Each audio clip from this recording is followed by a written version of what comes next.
Salut à tous et bienvenue dans un nouvel épisode de Data Buzzword. Cette semaine, j'ai le plaisir de recevoir Christophe Casalegno, cet homme qui a répondu maintes et maintes fois après notre épisode sur Mais où va l'IA avec Irène Regnault. Il va aujourd'hui donner son point de vue sur le sujet. On y va, c'est parti.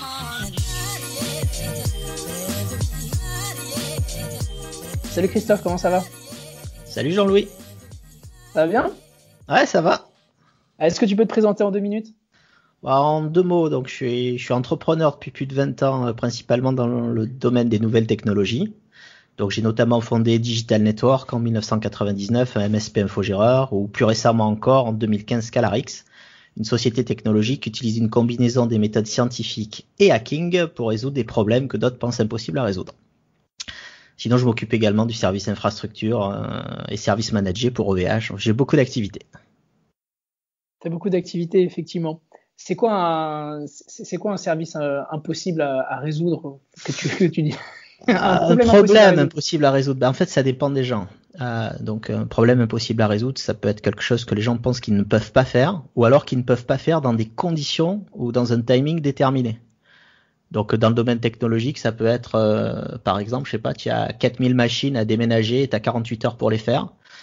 Migration complète comprise, réseau, network, tout ce que tu veux. Et la personne dit, je peux pas le faire dans ce délai-là. L'idée, c'est de trouver une solution qui permet de le faire dans ce délai. Un autre exemple, ça peut être, je sais pas, une structure financière qui a besoin d'archiver 17 pétaoctets de données dans un volume de temps très faible. Ça peut être une société qui a un problème parce qu'il y a un pont qui est pas assez haut et puis qui empêche les camions de passer. Ça peut être un service helpdesk qui est en panne et qui fonctionne plus et où tu as une criticité sur le timing qu'il faut qu'on te dit il faut 4 mois pour le refaire. Mais toi, dans 15 jours, s'il a pas refait, s'il ne refonctionne pas, tu es mort. Ça peut être un nouveau prototype que tu veux lancer, qui doit sortir samedi et qui ne fonctionne pas. Et donc, comment on fait pour faire la présentation du prototype avec un prototype qui fonctionne pas? Ça peut être plein de choses, en fait. En fait, c'est le Superman des entreprises. En fait, c'est juste une approche différente pour essayer de résoudre des choses qu'on pense qu'on peut pas résoudre ou qu'on ne peut pas résoudre dans le cadre d'un budget ou d'un timing ou de conditions qui sont déterminées. Super, j'adore cette façon de penser ou de retourner le problème avec un autre point de vue pour l'aborder différemment. C'est exactement l'idée. Donc, l'idée, c'est de trouver des gens qui pensent différemment et puis de les faire travailler en fait sur ce sujet pour avoir des points de vue qui n'ont pas forcément été approchés, parce que quand tu es dans un domaine, tu as tendance en fait à faire focus sur tout ce que tu connais et en fait à écarter un certain nombre de solutions qui sont peut-être des solutions en fait qui existent, qui peuvent même être évidentes des fois, mais qui ne sont pas venues. J'ai plusieurs sujets qui me viennent en tête. On va faire l'objet d'autres épisodes. Je me suis fait embarquer dans le truc. Comme d'habitude, je vais poser la question tricky du mercredi. Est-ce que l'IA va tuer l'homme? Bon, je vais faire une réponse simple. Non. Après, je vais la nuancer. Faut savoir. Nuance. Alors, de quoi on parle quand on parle de l'homme et de quoi on parle quand on parle d'IA? Parce que là, en fait, tu te retrouves avec des tas de gens qui ont une vision complètement, alors soit déformée, soit pas déformée, mais assez manichéenne en fait de ce que c'est pour eux. Quand on parle d'homme, on parle de l'espèce humaine, on parle de l'humanité, définie sur quel point? Qu'est-ce qui définit l'humanité? Est-ce qu'on parle de la vie? Là, il y a plein de choses qui changent. Et pour l'intelligence artificielle, c'est pareil. Pour la plupart des gens que je rencontre, l'intelligence artificielle, ils s'imaginent que c'est Skynet. Et si je parle, je pense avec toi, l'intelligence artificielle pour toi, ça va plus être des technologies, des algorithmes, des méthodes qui vont te permettre un traitement pertinent ou intelligent d'un gros volume d'informations. Donc, les vues, elles sont complètement différentes. Donc, il faut replacer qu'est-ce que c'est que l'intelligence artificielle. Et pour moi, l'intelligence artificielle aujourd'hui, c'est un ensemble de technologies, d'algorithmes, de méthodes qui vont te permettre de traiter de l'information d'une manière plus optimisée des fois et d'obtenir des résultats que tu attends. En gros, ça reste des algorithmes, donc une liste, une suite d'opérations, d'instructions, ce que tu veux, qui vont te permettre de résoudre un problème ou d'obtenir le résultat que tu veux. On est très très loin de l'imaginaire, et dans l'imaginaire, les gens ont tendance à confondre la conscience artificielle avec l'intelligence artificielle. Elle est là la différence. Est-ce que tu peux expliquer un peu ce que c'est que la conscience artificielle pour toi? La conscience artificielle, c'est quand tu arrives à un niveau sur lequel la machine pense créer par elle-même elle a conscience de ce qu'elle est, de qui elle devient une forme de vie, si tu veux, une nouvelle forme d'intelligence, une nouvelle forme de vie. Alors je sais que tu utilises le mot intelligence d'intelligence artificielle, mais c'est pas moi qui l'ai baptisé comme ça quand les concepts ont été créés. Et typiquement, l'image qu'ont les gens de Skynet, c'est une conscience artificielle. C'est un programme qui prend conscience de ce qu'il est en fait, et donc qui agit comme pourrait agir une personne indépendante. On est très très très loin de ce que sont des algorithmes d'intelligence artificielle. Faire de la reconnaissance faciale, enfin je prends un exemple parmi tant d'autres, on peut en traiter plein, ça n'a strictement rien à voir avec la conscience. C'est permettre d'utiliser, d'obtenir un résultat qui va être proche de celui de l'intelligence humaine, ou même optimisé, mais en général dans un seul domaine très précis. Il n'y a pas d'intelligence artificielle généraliste qui a conscience, donc conscience qui peut avoir ses propres pensées, ses propres opinions. En réalité, pour l'instant, tu suis un défilé d'algorithmes. Je dis pas que ça n'arrivera pas, je suis même persuadé que ça arrivera, mais c'est un autre sujet.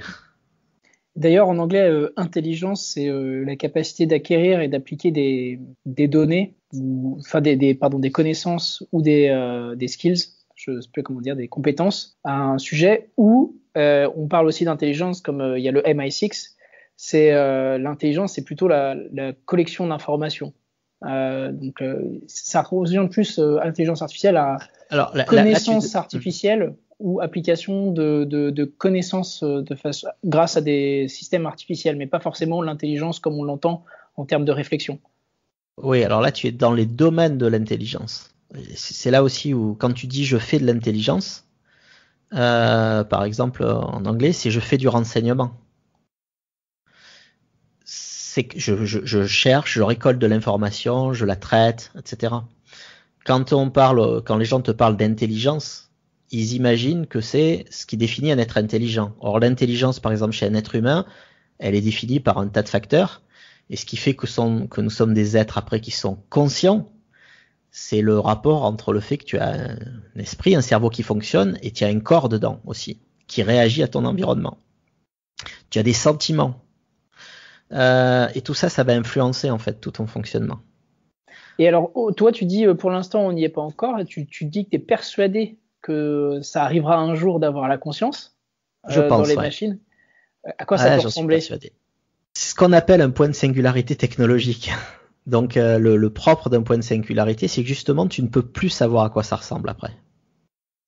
Et c'est là où je reviens sur un point quand on parle souvent, oui, mais est-ce que l'intelligence artificielle ou la conscience artificielle ou un tas, il y a d'autres sujets qui peuvent amener à ce même point de singularité. Est-ce qu'elle représente un danger pour l'humanité? Et là, ça dépend toujours pour ce que tu appelles un danger. Si tu dis un danger pour l'humanité tel que nous la connaissons, j'insiste sur le tel que nous la connaissons, alors oui, ça va la changer profondément. Mais ce n'est pas ce que j'appelle un danger pour l'humanité. L'humanité change depuis la nuit des temps. C'est pas nouveau en fait qu'il y a un bouleversement qui fait que l'humanité change complètement. On n'est plus dans des cavernes en train de faire de la cueillette et puis de faire de la chasse. Et ça continuera. Est-ce que le bouleversement sera le même qu'avec l'arrivée de l'informatique, ou ce sera un bouleversement, ou l'arrivée par exemple des chemins de fer, donc de la machine à vapeur, ou ce sera un bouleversement encore plus fort? Non, je pense que ça sera un bouleversement bien plus fort. Un bouleversement bien plus fort parce que l'arrivée, tu prends le cas de l'arrivée des chemins de fer, par exemple, c'est quelque chose dont on peut, alors même si on peut pas tous les prédire parce qu'on n'a jamais toutes les données, mais on peut se douter des effets que ça va produire. Ce qui fait peur à la plupart des gens dans le cadre de l'arrivée d'une conscience artificielle, c'est la peur de l'inconnu. C'est dans le propre de l'homme. L'homme aime pas trop en fait le changement. En tout cas, dans la nature humaine, la plupart des gens, ils aiment les choses qui sont stables, la pérennité, la visibilité. Et donc, dès qu'il y a du changement, c'est pris comme une menace. Et en effet, sur ce type de bond technologique, mais c'est pas le seul, j'insiste, je pense qu'il y a d'autres progrès scientifiques majeurs qui, s'ils se produisaient, ils provoqueraient un point de singularité technologique. C'est que le propre de ces points de singularité, c'est qu'en fait, tu ne connais pas les conséquences qui sont derrière. Et je parle pas de conséquences physiques, je parle vraiment de conséquences générales en fait. C'est que ça peut modifier d'un point de vue tellement important les choses que tu peux pas savoir en fait comment ça va se passer. Et c'est ça en fait le point dont les gens finalement ont peur, c'est parce qu'ils ne savent pas. Donc ils imaginent que, en effet, regarde, Skynet dans l'imaginaire, parce qu'on me le remonte souvent celui-là.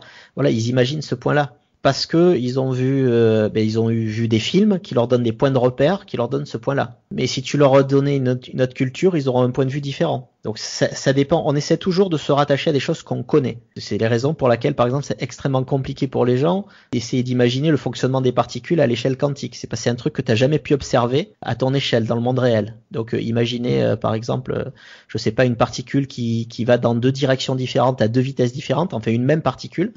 Ça paraît impossible pour le cerveau, mais c'est juste parce que tu as jamais pu l'observer. Et c'est la même chose, en fait, quand tu fais des projections dans le futur. Si tu as des bases de réflexion, tu vas toujours les ramener à ces bases que tu connais.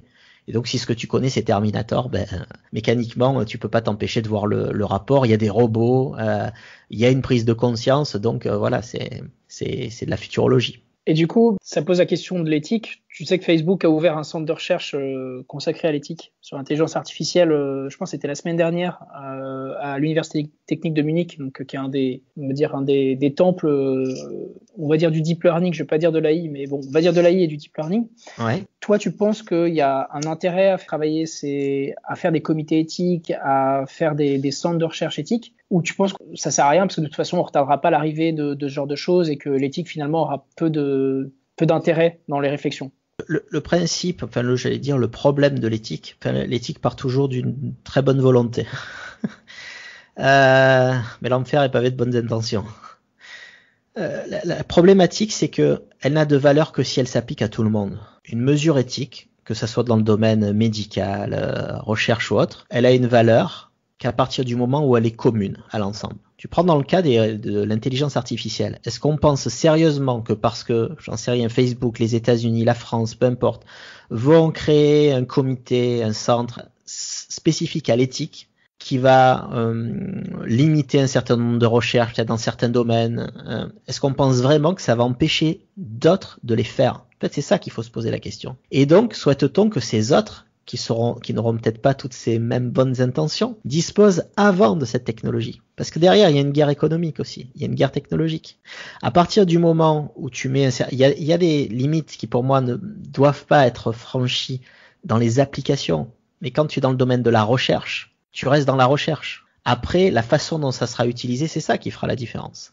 Maintenant, le fait de poser, comme j'entends souvent dans différents domaines, des limites éthiques dans tel et tel domaine, n'empêche pas, comme on a pu le voir récemment, quelqu'un en Chine de faire ce qu'il avait envie de faire. Et à partir du moment où tu te retrouves dans cette situation, tu crées après des différences qui n'empêcheront pas en fait cette évolution. Tu vas la bloquer que chez toi, mais ailleurs elle va se produire. Et en plus tu vas donner des avantages à ces gens chez qui elle va se produire. Des gens qui seront peut-être pas aussi bienveillants que toi dans le principe. Donc en gros, t'es en train de dire qu'on est en train de se mettre des limites à faire On est en train de se mettre des limites à faire des comités éthiques, là où d'autres sociétés, donc je vais parler des Chinois avec leur algorithme de social ranking, ça s'appelle.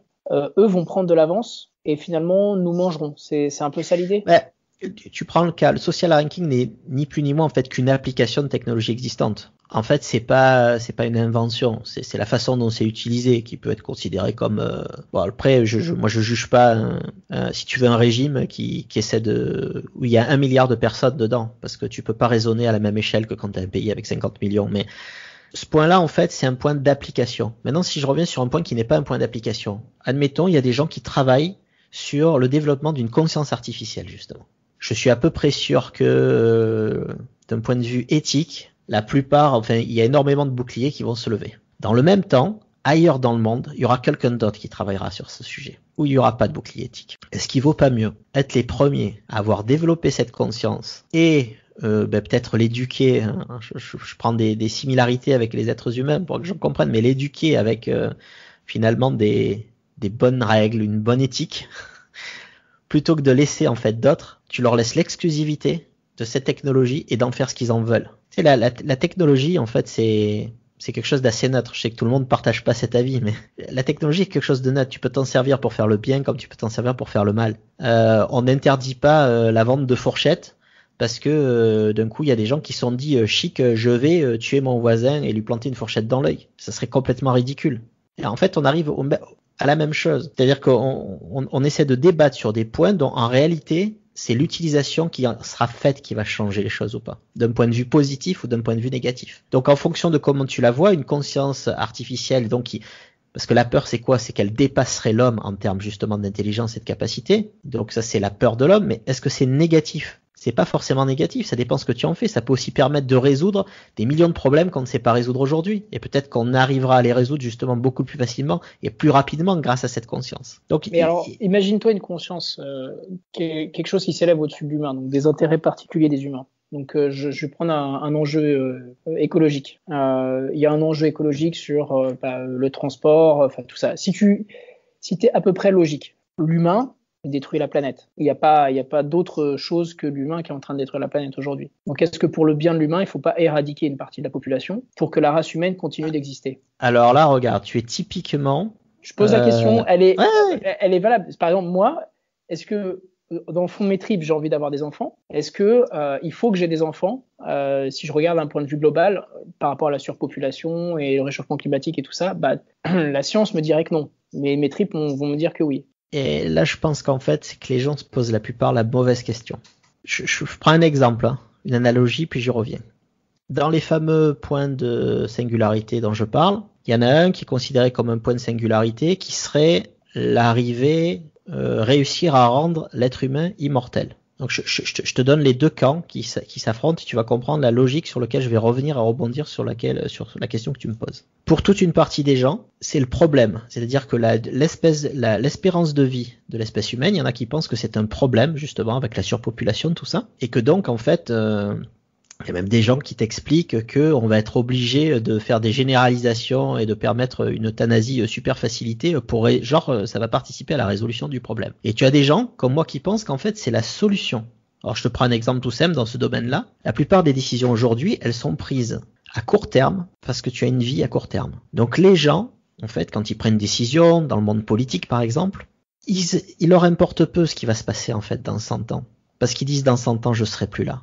Et c'est pas moi qui aurai à gérer le problème. Et donc, toutes les décisions qui vont être prises, elles vont être prises en réalité avec cette logique, qui est une vue à petite échelle. Maintenant, imagine que ces mêmes personnes, elles doivent vivre 10 000 ans. Je parle même pas d'immortalité, je parle de 10 000 ans. Ça veut dire que ce que tu fais aujourd'hui, si ça t'impacte dans 2000 ans, tu y fais attention. Ça va impacter ta vie directement. Et donc, tu vas agir dans le but de préserver ta vie. Il faut se servir des bas instincts, en fait. On a un instinct de survie. Donc, ce qui fait marcher les gens, c'est pas de leur parler de grandes causes, etc. La plupart des gens il y a des gens engagés qui croient vraiment, mais c'est pas la majorité des gens.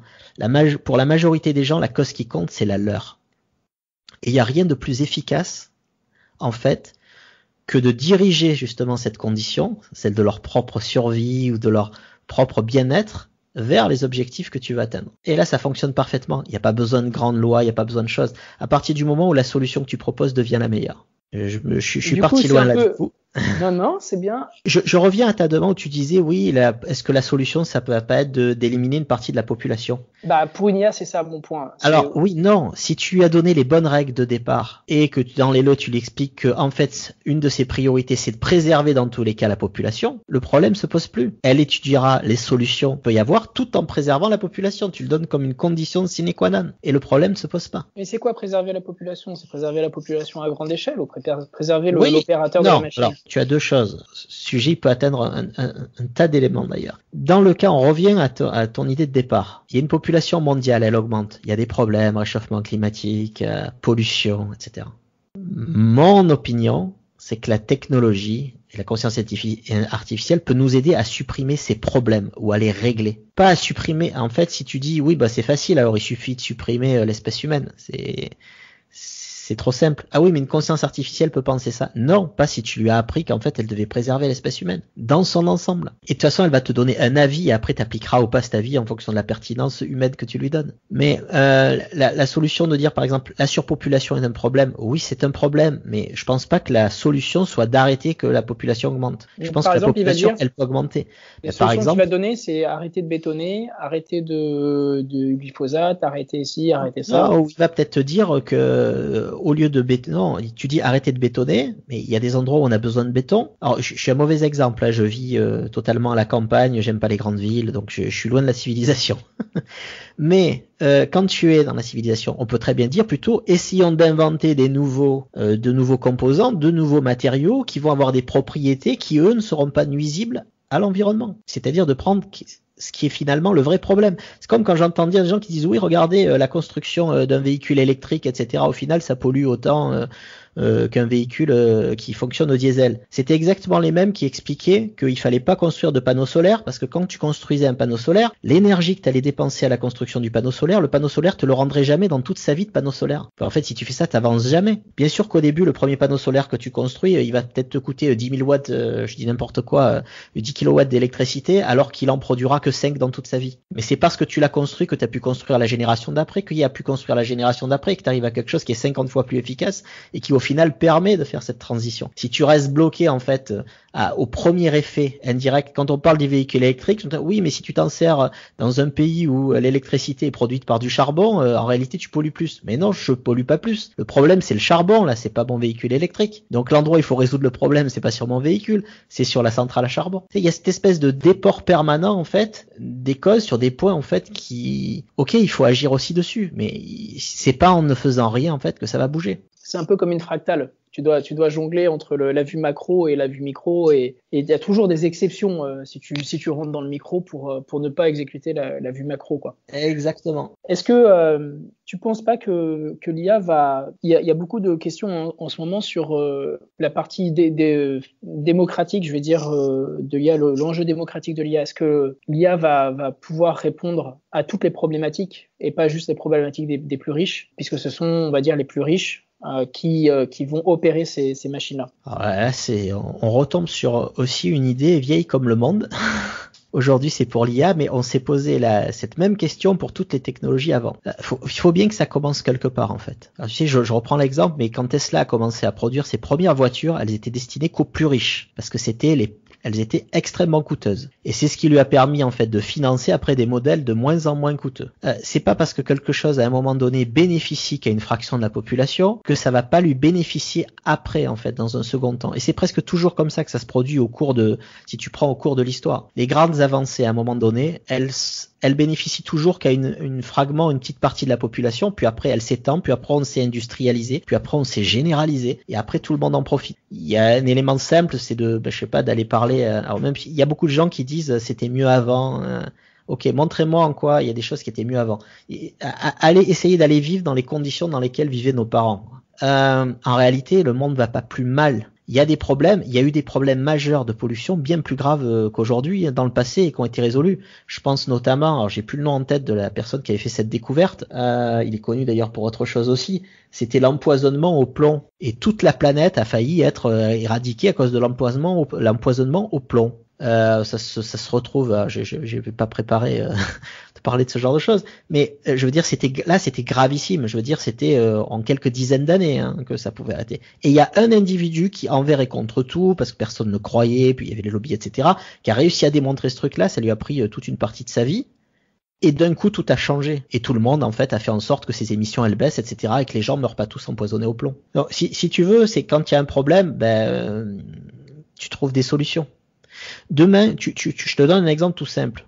Un autre, le plastique. Bon, alors pas tous les plastiques, mais on va dire 99% des plastiques utilisent des matières hydrocarbures, sont polluantes, sont pas biodégradables, ça pourrit les océans, ça fait plein de choses. Si demain, au niveau mondial, encore une fois j'insiste, mais on te dit, il y a plus de plastique, c'est fini, vous arrêtez le plastique. Crois-moi, il faudra que quelques mois avant que les industriels y trouvent un nouveau produit qui remplacera le plastique, qui aura les mêmes propriétés et pour des raisons qui seront des raisons pas pour sauver la planète, qui seront pour des raisons économiques. Bon, comment on continue notre business? Et crois-moi, ils trouveront les nouveaux matériaux qui posent pas le problème. C'est toujours en fonction de la gravité de la situation, si tu veux. Mais les solutions, elles existent. L'être humain a affronté des tas de choses graves par le passé, des épidémies qui ont failli ravager l'espèce. On a eu plein de choses et on en aura d'autres. Et une des fortes capacités, on va dire, de l'être humain, c'est justement celle de se dépasser dans les situations de crise. Et donc les solutions, en fait, après, elles se trouvent. Il y a des solutions pour tout. Ça redonne espoir quand même.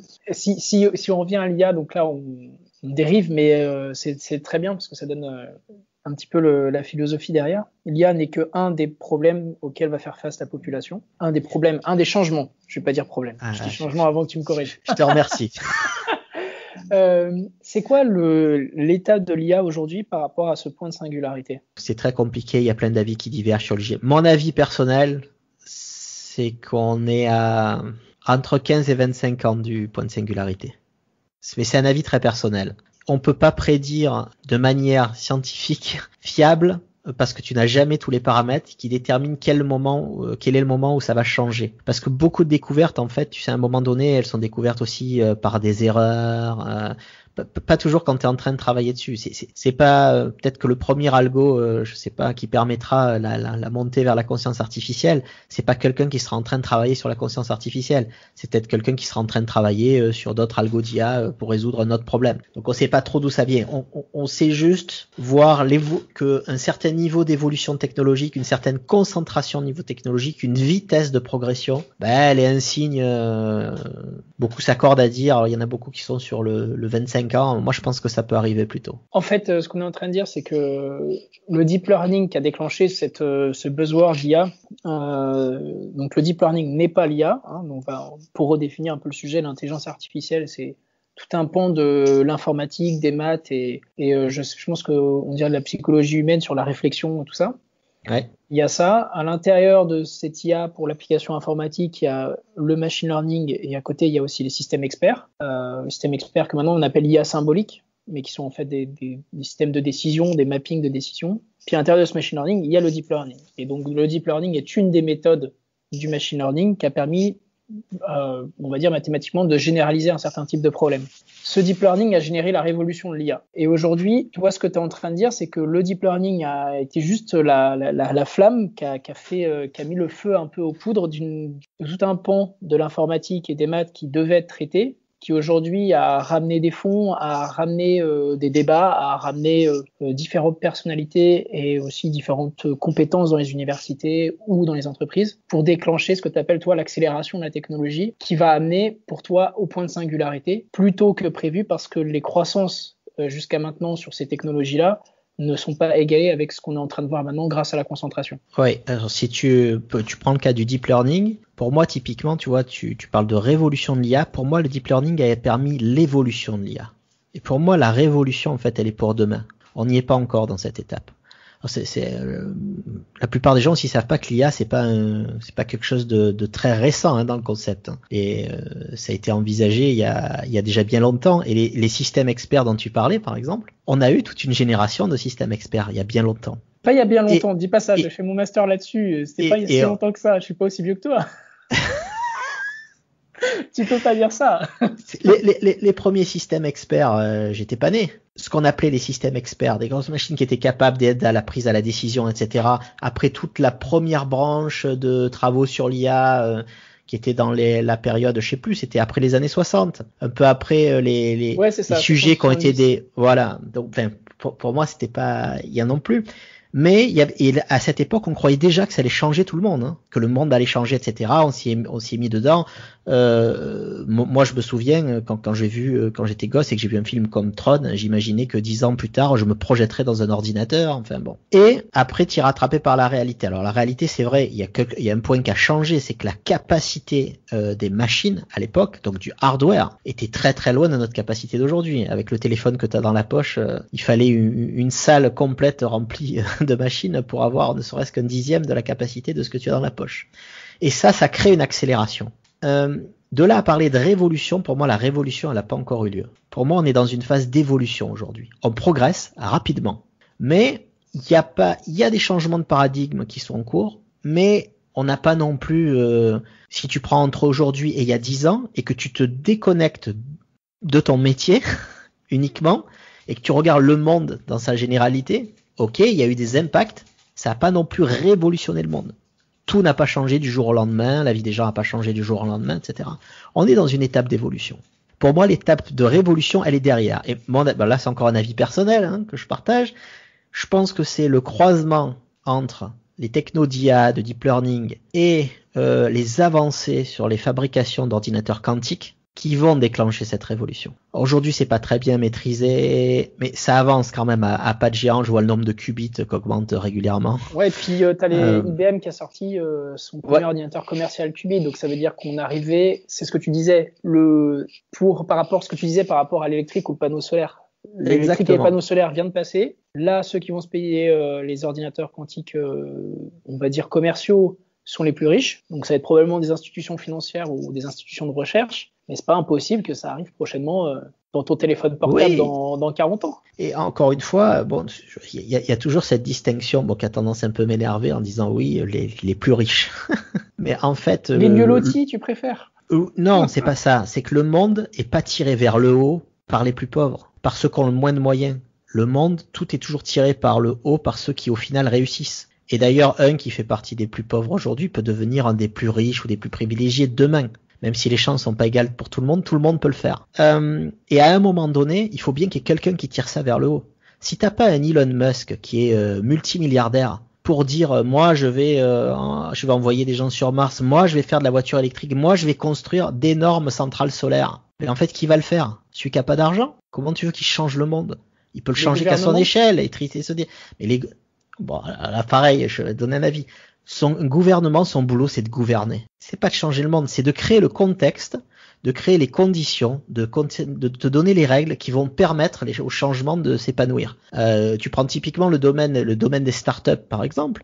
Est-ce que c'est le rôle du gouvernement de faire rentrer les startups dans les cases qui ont été prévues par les entreprises? Une startup, par définition, c'est quelque chose qui cause la disruption, donc qui va à l'encontre des règles établies. Non, le vrai rôle du gouvernement, ça serait de créer de nouvelles règles, de nouveaux contextes qui permettent justement à tout ça d'exister et de fonctionner. Et pas d'essayer de le faire rentrer dans des cases parce que ça ne marchera jamais. Le monde, il change et en fait, essayer d'utiliser en fait des trucs du passé en fait pour faire marcher les trucs d'aujourd'hui, ça peut pas fonctionner. C'est valable dans le domaine économique, c'est valable dans le domaine technologique, c'est valable partout.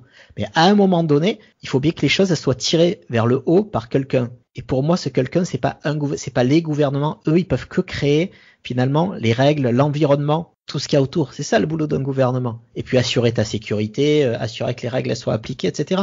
Mais c'est pas le rôle du gouvernement de savoir comment tu dois faire évoluer, j'en sais rien, tes algos, ton IA, tes recherches biotechnologiques ou autres. C'est pas son domaine, c'est pas son domaine de compétence. De toute façon, il n'est pas compétent dans ce domaine. Donc si tu reviens aux notions de l'ordinateur quantique et tout ça, le gouvernement n'a pas vocation à aider les instituts de recherche à se financer sur ce type de techno?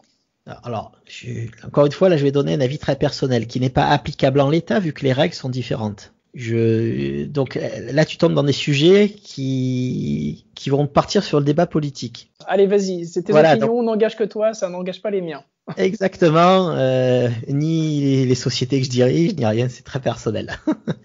Mon opinion, c'est que l'État doit se cantonner à ce qu'il sait bien faire et ce qu'il doit bien faire. C'est-à-dire principalement les tâches régaliennes, s'occuper de la sécurité, s'occuper de produire les lois qui permettent d'encadrer le fonctionnement du reste. Après, en quoi l'État a vocation et même légitimité à aborder un sujet comme l'intelligence artificielle. C'est très bien qu'il le fasse et qu'il s'en tienne pas éloigné pour savoir de quoi il parle, mais quelle est la légitimité de l'État pour parler de ce sujet? Et moi, par exemple, si on prend excuse-moi, t'en vois une, vas-y.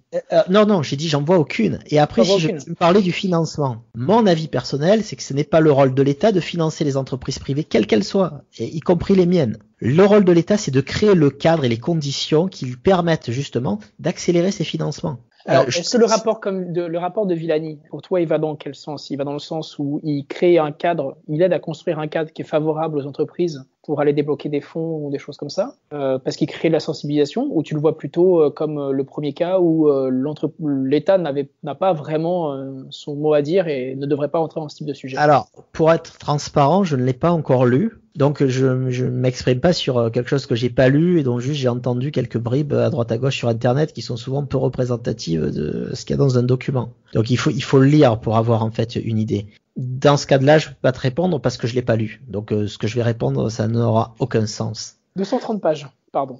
230 pages, d'accord. Je l'ai lu, mais bon, d'accord, bon, tu es resté longtemps sur la table de chevet. Donc, je veux dire, c'est difficile de prendre position sur un truc qu'on n'a pas lu. Justement, je fais pas de politique, donc je suis pas dans la posture. Donc, j'en sais rien en fait ce qu'il a mis dedans. Je pense juste que ce n'est pas, encore une fois, même dans le cadre du financement, pour moi, le rôle de l'État, je parle pas des centres de recherche nationaux, des choses comme ça, c'est bien que l'État finance le CNRS ou des opérations, c'est très bien que l'État finance la NASA, l'ESA, etc. Je suis 100% OK. Mais ce n'est pas le rôle pour moi de l'État de financer les entreprises. D'ailleurs, ça c'est typiquement français, peut-être européen, mais français. Mais tu vas aux États-Unis et c'est pas l'État qui finance les entreprises. Ce sont les investisseurs qui financent les entreprises, c'est leur boulot. Et le boulot de l'État, c'est de créer les conditions qui facilitent ces investissements, qui vont permettre aux investisseurs justement de réellement financer les entreprises. Ce qui est un peu plus compliqué en Europe et en France que ça l'est par exemple aux États-Unis. Tu as des sujets genre, je sais pas, un accélérateur à particules. Ah, mais là, c'est pas... Ok. Là, mais ça fait partie des mêmes sujets. Bon, il y en a aux US. Oui, mais ils ne sont pas gérés par des sociétés privées. Enfin, ils ne sont pas conçus par des sociétés privées parce qu'elles n'en ont pas les moyens. Seuls les États ont les moyens aujourd'hui, en tout cas, ça changera peut-être dans le futur, de faire ce type de recherche. C'est là où je reviens sur ce que j'ai dit. J'ai pas dit que l'État devait pas financer la recherche. J'ai dit que l'État devait pas financer les entreprises. Ça n'a rien à voir. Ok, ça marche. Le CNRS, c'est un organisme d'État. Le CERN, tu vois, c'est pas des entreprises privées. Mais c'est pas le rôle de l'État de venir financer.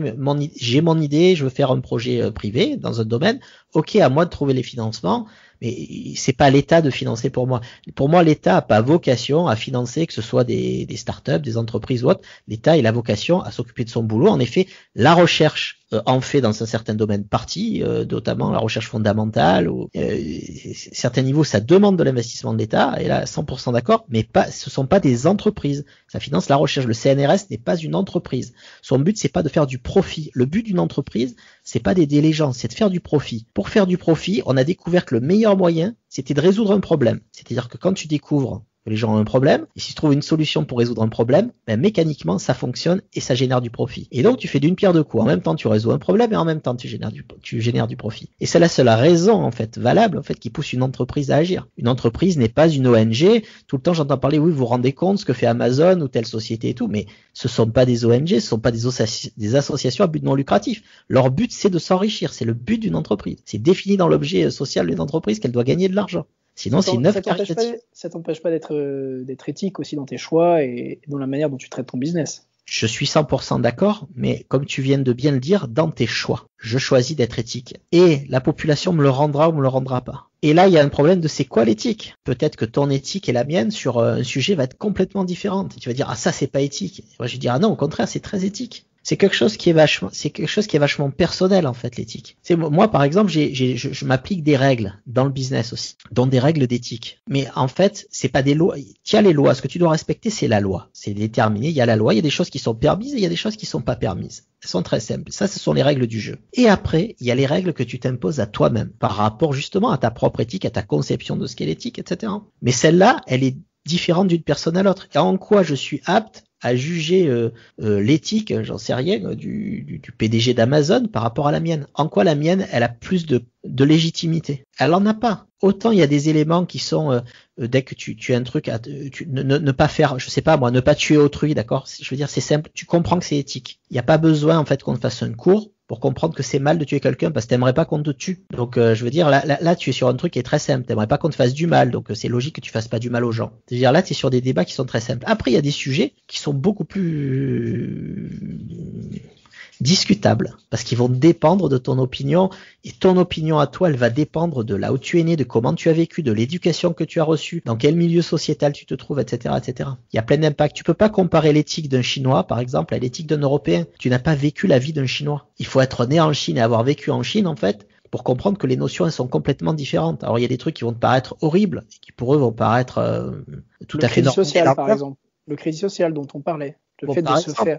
Bon, tout le monde sait que la Chine n'est pas une grande démocratie. Je veux dire, c'est secret pour personne. Maintenant, est-ce qu'on connaît une grande démocratie de plus d'1 milliard d'habitants? Ça, en fait, il est là aussi. C'est que, ok, mais est-ce que ce modèle, il fonctionnerait vraiment en Chine, en fait, à cette échelle? En fait, on n'en sait rien. Donc, autant il y a des choses qui sont totalement discutables sur des éléments, mais pour nous, elles sont discutables. Maintenant, pour un Chinois, peut-être qu'il pensera complètement différemment. Il y a des choses qui sont générales, encore une fois, je viens comme faire du mal aux gens, je veux dire, c'est instinctif, tu comprends que c'est quelque chose qu'il faut pas faire. Je sais pas, aller voler les gens, tu comprends que c'est quelque chose qui est pas éthique. Ouais. Alors si par exemple on part sur l'IA, là, les voitures autonomes, on s'entend qu'il y a des emplois qui vont disparaître. Bon, chauffeur de bus, probablement. Oui. Enfin, ce genre de choses, chauffeur de taxi.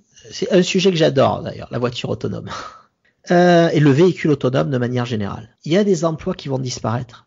J'ai envie de répondre oui alors, tous les jours, il y a des nouveaux emplois aussi qui sont créés, on n'en parle pas. On n'arrête pas de se focaliser sur les choses qui disparaissent, mais les gens, on dirait qu'ils découvrent qu'en fait, il n'y a plus de maréchal Ferrand non plus. Il y a plein de métiers qui sont voués à disparaître.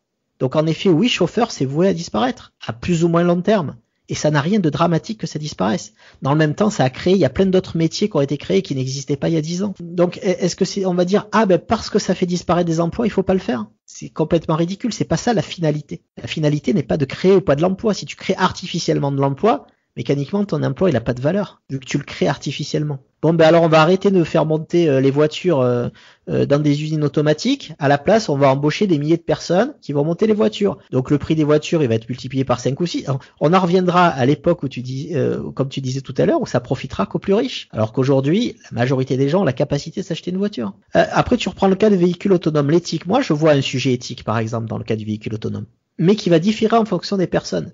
C'est les choix du véhicule face à une situation donnée. Exemple, est-ce que le véhicule doit privilégier l'intérêt commun ou il doit privilégier l'intérêt de ceux qui sont à l'intérieur? Bon, il n'y a pas une bonne réponse. Moi, si j'achète un véhicule, je veux qu'il privilégie mes intérêts. On peut dire oui, mais c'est super égoïste, etc. Oui, mais c'est mon véhicule. Je suis pas dans un projet de société. Je suis pas dans un projet gouvernemental. J'achète un véhicule, il est pour moi, je veux qu'il protège mes intérêts.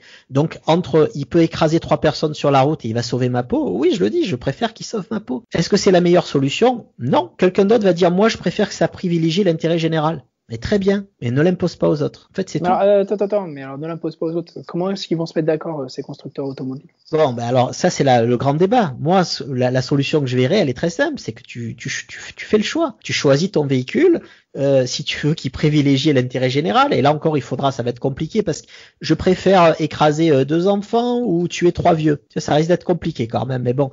À un moment donné, tu mets en place un certain nombre de choses, mais qui permettent en tout cas, à minima, vu que c'est ton produit, de privilégier ou toi ou la société. Je suis dans un transport de bus, c'est différent. Je suis dans un transport collectif, je suis pas dans un domaine individuel, donc les règles qui sont choisies d'appliquer, elles s'appliquent. Mais tu es en train de me dire que tu crois vraiment qu'il y a une société qui va faire une voiture autonome ou qui va privilégier l'intérêt général c'est au-dessus de l'intérêt particulier? C'est en grande discussion sur le sujet, notamment aux États-Unis. Hein. C'est la seule. Pour être honnête avec toi, demain, si ça se produisait, c'est la seule chose qui me restreindrait sur l'achat d'un véhicule autonome. Sinon, je suis 100% pour les véhicules autonomes. Tu vas choisir ton véhicule comme tu choisis électrique ou pas électrique en fonction de l'éthique que tu mets dedans.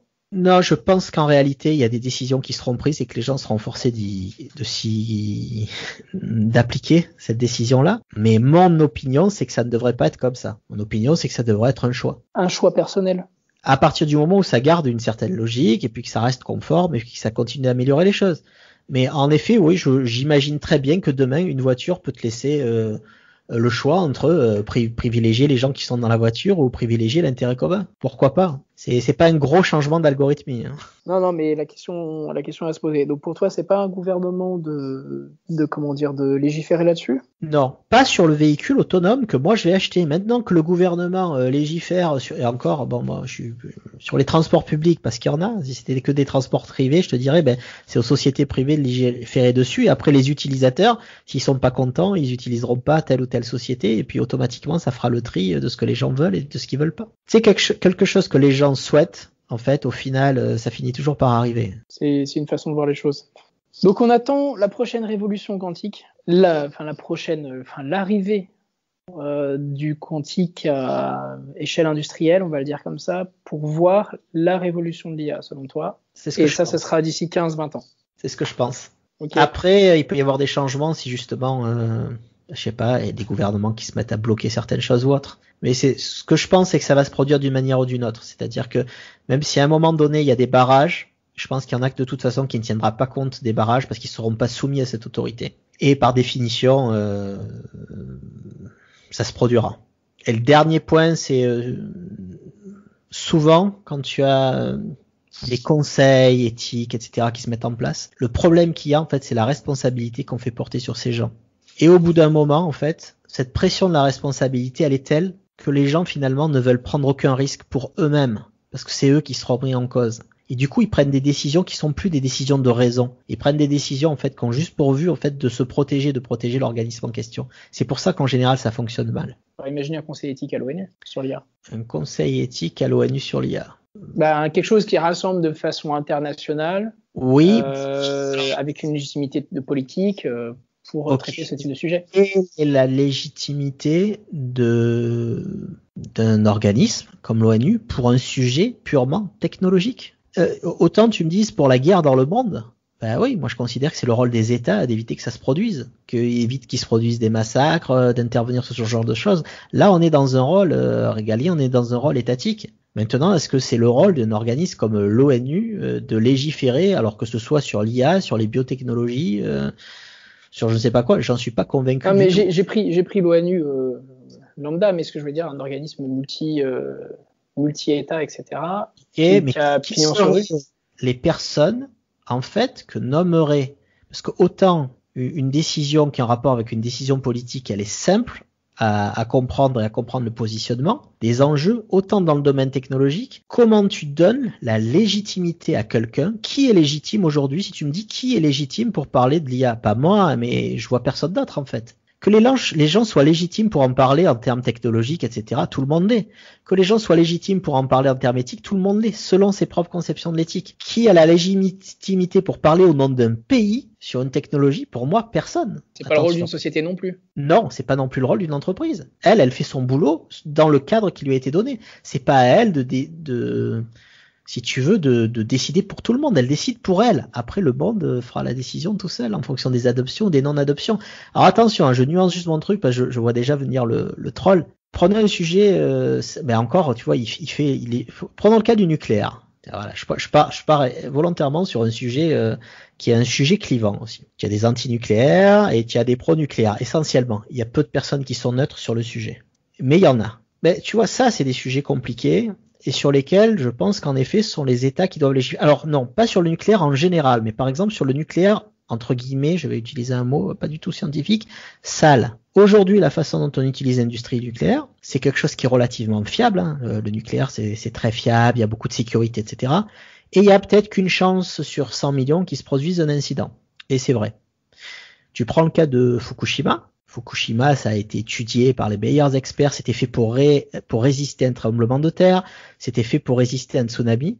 Mais c'était pas fait pour résister aux deux en même temps. Parce qu'il y a toujours des cas, il y a toujours en fait des éléments que t'as pas et des situations qui peuvent se produire que tu peux pas prédire. Tu es dans un cas où le risque, même s'il est faible, c'est un risque de catastrophe très grave. Et donc, je pense que tu peux pas rester à terme dans ce modèle-là. Maintenant, ça veut pas dire qu'il n'y a pas des modèles nucléaires sans risque qui peuvent pas être développés. Peut-être que, j'en sais rien, mais peut-être que les travaux qui sont faits, je sais pas, à ITER permettront le développement de centrales qui ne représenteront pas ce danger pour l'environnement. Donc tu vois, je dis pas il faut arrêter le nucléaire dans sa manière générale. Je dis qu'il faut par contre se préoccuper et arrêter peut-être le type de centrale qu'on utilise aujourd'hui et petit à petit organiser leur remplacement. Et ça, un sujet, un débat à cette hauteur, c'est du domaine de l'État. Parce que ça impacte directement toute la population sur la santé publique à grande échelle. Je suis pas en train de dire que l'État doit pas intervenir. C'est pour ça que j'ai bien parlé. J'ai dit, il place le contexte, il place les lois. Sortir un produit de consommation qui fait que tous les gens qui en consomment, ils en meurent dans 2 ans. En effet, c'est pas du rôle de l'entreprise ou de l'individu, c'est du rôle de l'État d'agir. Parce que ça viole le cadre de la loi, ça viole le cadre de la Constitution, ça viole le cadre des droits de l'homme, etc. Tu dois quand même te référer à quelque chose derrière. Mais ne pas aller dans des domaines sur lesquels on ne s'y réfère pas et pour lesquels c'est pas le sujet. Aujourd'hui, le sujet sur l'éthique pour l'intelligence artificielle, c'est un faux sujet vu que le cas, il n'existe pas. Si demain, il y a une conscience artificielle et que cette conscience, elle est connectée à je ne sais pas quoi et qu'en fait, il faut un certain nombre de choses qui s'enchaînent pour que ça devienne ou pas un débat public. Aujourd'hui, il n'en est pas question. Aujourd'hui, on est intelligence artificielle, elle est quand même plus artificielle qu'intelligente, quoi. On est très loin des androïdes qui pensent comme des humains, qui agissent comme des humains. Elle est très performante dans des domaines particuliers. C'est pas encore le sujet est pas encore là. Et j'en reviens à la remarque de tout à l'heure, ce qu'on n'a pas encore vécu du tout, quand on n'a pas d'analogie. En général, on a juste tendance à avoir peur, à faire n'importe quoi, alors que tu peux pas le conceptualiser, tu peux pas savoir ce que ça va être. Donc voilà. Est-ce que ça représente un risque? Oui, mais comme tout, pas plus qu'autre chose. Est-ce que ça représente un risque pour l'humanité? Non, ça représente un risque de gros changements pour l'humanité. Mais un changement, c'est pas toujours négatif. Il y a eu plein de changements positifs. Et c'est ce que dont j'ai l'intime conviction, c'est que la science et le progrès technologique vont continuer d'améliorer notre quotidien. C'est pas des destructeurs du quotidien. Après que quelqu'un utilise un de ces progrès à mauvais escient, j'en reviens à l'analogie de la fourchette ou du couteau. Tu interdis pas les couteaux ou les fourchettes parce qu'il y a quelqu'un qui s'en est servi pour tuer son voisin. Tu interdis pas les chiens dans un pays parce qu'il y a 10 000 morsures par an de chiens. D'accord, c'est pas la solution, c'est pas d'interdire les chiens. Ben, c'est exactement pareil. On est exactement sur le même phénomène, sauf que les gens, comme ils l'appliquent à quelque chose qu'ils ne connaissent pas, ils considèrent ça normal. Maintenant, tu l'appliquerais par exemple, justement aux chiens. Il y a plein de gens qui ont des chiens ou aux chats, je sais pas, disant oui, ça représente un risque pour une telle fraction de la population. Il y a X morsures par année, il y a même des morts, etc. Donc interdisons tous les chiens. Tout le monde trouverait ça stupide. On est exactement pour moi dans le même type de phénomène qui se produit face au progrès technologique. Comme les gens connaissent pas, ils ont peur, c'est oulala, faut interdire, faut revenir à des choses anciennes mais non. Et comme on dit toujours, c'est pas le chien le problème, c'est le maître. Exactement. Ok. Sur ces belles paroles, je pense qu'on va finir. Tu ne fais que renforcer mon idée qu'il va falloir qu'on ait un expert du quantique pour nous expliquer comment ça marche. Je vois bien le deep learning, je vois bien le machine learning, je comprends vite fait le quantique et du coup je sais pas comment ça peut s'appliquer, mais j'imagine que les changements seront énormes. Donc il nous faut un expert du quantique dès que possible. Ah, c'est noté, j'essaierai de te trouver ça. Cool. Merci beaucoup Christophe. Où est-ce qu'on peut te retrouver? On peut me trouver facilement un peu partout, sur Twitter, Facebook, LinkedIn. J'ai un site internet aussi à mon nom, il suffit de taper mon nom dans Google pour me trouver. Ok, merci beaucoup. On mettra les liens dans le show notes. Et puis on te souhaite une excellente journée, une excellente semaine. On vous souhaite une excellente semaine à tous. Et on se retrouve la semaine prochaine pour un nouvel épisode. Merci Jean-Louis, merci à tous.